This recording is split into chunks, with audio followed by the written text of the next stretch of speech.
Le président debout, la France, est tête de liste pour les élections européennes. Nicolas Dupont-Aignan et votre invité Audrey Crespo-Mara. Bonjour. Bonjour Nicolas Dupont-Aignan. Bonjour Audrey Crespo-Mara. Au début de l'année, vous étiez à 7% dans les sondages. Aujourd'hui, vous êtes passé sous les 5%. Selon vous, à quoi est dû ce recul? Et ne me répondez pas les sondeurs. Hein. Mais je vous réponds ce que je pense, c'est que ces sondages n'ont aucun sens. Il y a 60% d'abstention, sondage sur 1000 personnes, 600 ne comptent plus. On fait des sondages sur 400 qui ont une marge d'erreur de 5 à 6%. Vous êtes à 3,5% ce matin dans le Harris Interactive. Oui, et je suis à 5 dans un autre, et à 6 dans un autre. Mais de grâce, et c'est pas parce que j'en suis là, c'est parce qu'ils n'ont aucune valeur. Mais est-ce qu'un jour, on va dans notre pays écouter les Français, voter en fonction de ce qu'ils vont décider et non pas les influencer à l'avance sur des sondages complètement pipeaux? Voilà. J'ai même eu un sondage, non mais il faut le dire, il y a eu un sondage extraordinaire, je faisais 6 chez les femmes et 5,5 chez les hommes, et on m'a sorti à 4, ils ne savaient même pas faire une addition. Alors il faut arrêter. Alors, Nicolas Dupont-Aignan, à une semaine des élections, Steve Bannon, ancien stratège de Donald Trump et soutien de Marine Le Pen, est à Paris.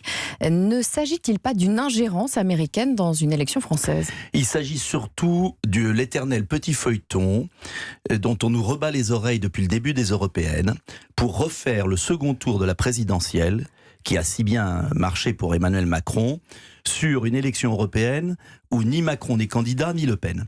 Mais sur cette présence de Steve Bannon en France, j'en ai rien à faire de Steve Bannon. Ça a un sens quand même. Non, on grossit ça depuis hier, j'entends ça partout. Pour vous, il ne s'agit pas d'une ingérence américaine dans une élection française? Quand M. Obama soutenait M. Macron, personne parlait d'ingérence.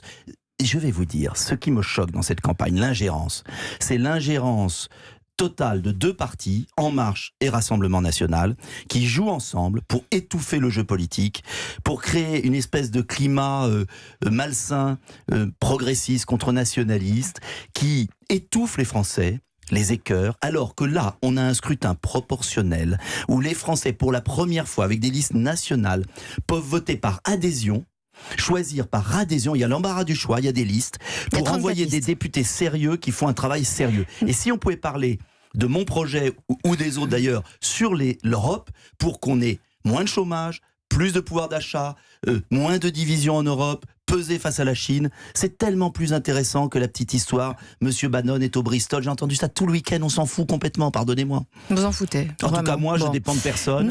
Attendez, moi, je dépends de personne. Je suis un gaulliste, je veux que la France retrouve une marge de manœuvre au sein de l'Union européenne. Je veux qu'on sorte cette Union européenne de l'Europe et je veux qu'on reconstruise une Europe qui protège les Français et qui protège les Européens. Et j'ai des solutions différentes des autres, c'est pour ça que je suis candidat. Mais ça n'intéresse personne. Je sais qu'il n'y a que la petite histoire qui, dans notre vie médiatique, intéresse aujourd'hui. Nicolas Dupont-Aignan, l'actualité du week-end, c'est Marine Le Pen à Milan. Salvini, Le Pen nous présente l'arc du populisme européen. Vous, où vous situez-vous? Eh bien moi, justement, je n'ai pas fait de liste commune avec Marine Le Pen, car j'ai d'autres partenaires, beaucoup plus sérieux, beaucoup moins radicaux, qui sont des eurosceptiques. 23 partis politiques de 23 pays, les Polonais, des Tchèques, de tous les pays, qui sont des eurosceptiques modérés, qui ont déjà un groupe sérieux, reconnu au Parlement, le 3e groupe dont on ne parle jamais. Donc vous ne siégerez et qui font un travail. Non, bien dans sûr. Le groupe de Le Pen-Salvini? Surtout pas, avec le FPO, avec ce scandale, l'AfD allemande, surtout pas. J'ai par exemple été mardi... Ils sont infréquentables pour vous? En tout cas, ils ne sont pas gaullistes dans l'esprit que j'ai, c'est une droite plus radicale. J'estime que les Français ont le droit de choisir un patriotisme différent. Il y a des européismes différents. Il y a M. Glucksmann, il y a M. Hamon, il y a En Marche, il y a M. Bellamy qui est européiste parce qu'il vote la même chose souvent que les européistes à Strasbourg. Moi, j'estime qu'on n'est pas obligatoirement avec Le Pen dans un parti avec quand même assez radical pour défendre la France et une autre Europe.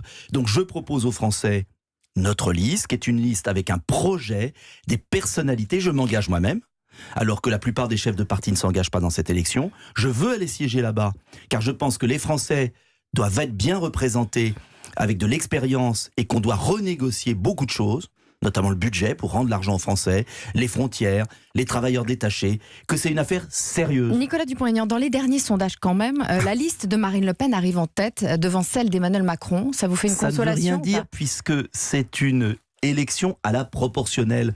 N'enfermez pas les Français dans un faux duel qui est toujours le vote par défaut. Nicolas Dupont-Aignan, si c'était l'inverse, si Emmanuel Macron, Emmanuel Macron ne peut pas être en tête. Arrivait en tête. Mais il ne peut pas être en tête, il a 80% des Français contre lui. Est-ce que vous n'auriez pas une part de responsabilité dans la défaite de Marine Le Pen, puisque vous lui faites concurrence Emmanuel avec votre Macron liste est de toute façon battu dans cette élection.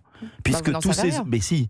Mais vous êtes prisonnière du scrutin à second tour de la présidentielle. C'est un scrutin proportionnel à un tour. Emmanuel Macron représentera ce qu'il représente, c'est-à-dire entre 15 et 20% des Français. Je remarque que je suis autant opposant que Mme Le Pen ou que M. Mélenchon de M. Macron. Donc les voix des opposants s'alignent. Mais vous faites concurrence à Marine Le Pen. Est-ce que vous ne faites pas le jeu d'Emmanuel Macron? Mais non, c'est ridicule. Ah bon? Je fais le jeu d'une politique sérieuse. Est-ce que les Français veulent en 2022 retrouver le duel Macron-Le Pen éternellement? On supprime tous les autres partis. Ils ont 2 impasses, 2 choix par défaut, ils sont malheureux, ils vont plus voter. Ou alors, ils ont l'occasion de faire travailler leur cerveau pour voir quels sont les meilleurs représentants de la France pour revoir cette Union européenne qui ne marche pas et construire un beau projet qui renforce la France et qui permet à l'Europe de peser. Est-ce qu'un jour, dans notre vie politique et médiatique, on peut dépasser le niveau 0 ? Est-ce qu'on peut s'élever un peu? Est-ce qu'on peut travailler sur des idées, des personnalités? Par exemple, j'ai Stéphanie Gibault, lanceuse d'alerte, 2e de liste. Si les Français me donnent le nombre de voix nécessaires, je ferai élire une lanceuse d'alerte qui a lutté contre la fraude fiscale, qui est une des plus grandes professionnelles de cela au Parlement européen. Nicolas Ça vaut pas le coup, ça? Avez-vous toujours l'intention de boycotter le débat organisé par France 2 après-demain? Ah oui, je n'irai pas à ce débat qui est organisé comme l'as de pique, qui sélectionne les gens de manière injuste. Je prends un exemple.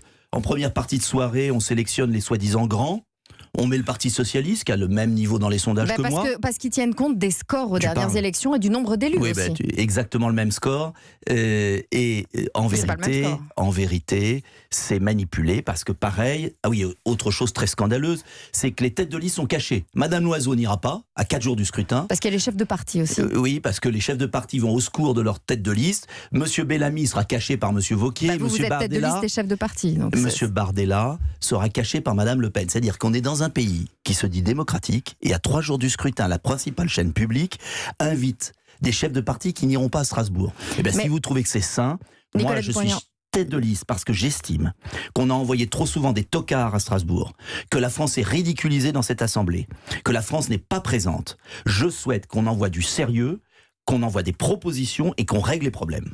Mais vous prétendez que vous êtes interdit de parole, parce que c'est ce que vous dites, alors que vous refusez la tribune que vous êtes France 2, est-ce que c'est pas contradictoire? Il m'offre une tribune quand les gens dorment. Moi, c'est sympathique. Il ne dort pas à 22h30. Beaucoup de gens vont se coucher. Moi, j'aimerais parler exactement. J'aimerais poser des questions, par exemple, à Monsieur Bellamy pour qu'il nous explique pourquoi il dit une chose et qu'il fait l'inverse. Mais vous êtes à 3,5%. Est-ce que ce n'est pas normal que je ne suis pas à 3,5%, Madame Crespo-Mara. Que vous débattiez avec des candidats de votre catégorie. La moyenne des sondages me met à 6. Donc, c'est pas parce qu'il y a un sondage à 3,5 qu'on sort toujours celui-là et jamais celui à 7. Alors. Ça suffit les sondages. Les Français sont en âge de juger. Moi, je les prends pour des gens responsables. Mais vous s'ils veulent vivre entre Le Pen et Macron toute leur vie, ils continuent comme ça. Il y a l'embarras du choix. Il y a des gens à gauche, il y a des gens à droite, il y a des patriotes, il y a des européistes, il y a des programmes. Est-ce qu'on peut revenir sur le fond? D'ailleurs, ce matin, nous n'aurons pas parlé une fois de mes propositions. Je vous invite à les lire sur Internet. Même déjà. Oui, mais et vous croyez pas qu'à 4 jours du scrutin, Audrey Crespo-Mara, les électeurs le connaissent. Ça peut non. Bien sûr. Vous croyez pas que ça peut être intéressant de savoir comment on règle le problème du chômage et des délocalisations? Vous croyez pas que ça intéresse les Français plus que de savoir si M. Bannon aime Mme Le Pen? Parce qu'on s'en fout entre nous. Vous vous en foutez peut-être. Voilà. Merci Nicolas Dupont-Aignan.